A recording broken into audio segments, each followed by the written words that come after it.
अगली खबर की रुख करते हैं जो टोडाभीम से सामने है, जहां पर कथावाचक विष्णु चेतन महाराज के द्वारा श्रीमद् भागवत कथा का श्रवणपान करवाया जा रहा है और इसी दरमियान वहां पे प्रेम संबंधी बातों को भी बताया गया है और किन किन बातों को वहां पे बताया गया है, इन सभी की जानकारी दिखाता है हमारे इस रिपोर्ट में। वर्यान एष ते प्रश्नम्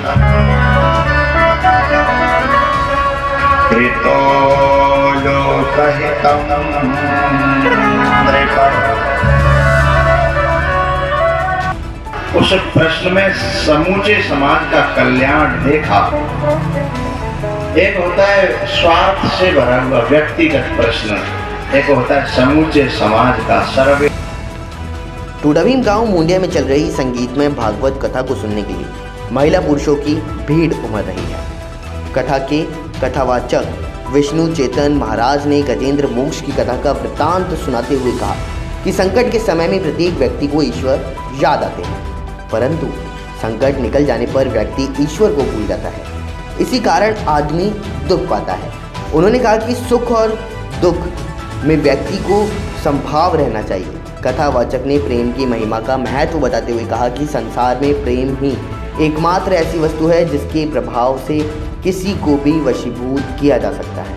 उन्होंने श्री रामचरितमानस का उदाहरण प्रस्तुत करते हुए कहा कि सबरी ईश्वर के दर्शन करना चाहती थी, परंतु उसे पूजा पद्धति के बारे में पर्याप्त जानकारी नहीं थी, लेकिन शबरी के पास प्रेम रूपी अद्भुत औषधि थी, जिसके कारण भगवान श्री राम को दर्शन देने के लिए उनके घर पधारना पड़ा। अपने प्रसंग को सुनाते हुए विष्णु चेतन महाराज ने कहा कि ईश्वर को केवल प्रेम प्रिय है। हमारे भाव से प्रेम की अभिव्यक्ति होने पर भगवान का साक्षात्कार होता है। उन्होंने कहा कि व्यक्ति अपने मस्तक में जिस प्रकार के विचार पैदा करता है, उसका चरित्र भी वैसा ही बन जाता है। महाभारत के प्रसंग का वर्णन करते हुए कथावाचक विष्णु चेतन महाराज ने कहा कि भगवान सत्य की राह पर चलने वाले को ही प्राप्त होते हैं। जो व्यक्ति सत्य की राह पर चलेगा वह किसी को आहत नहीं करेगा और न ही उसे कोई आहत कर सकता। जब भी झूठा व्यक्ति आपको परेशान करेगा उसे खुद को ही नुकसान होगा।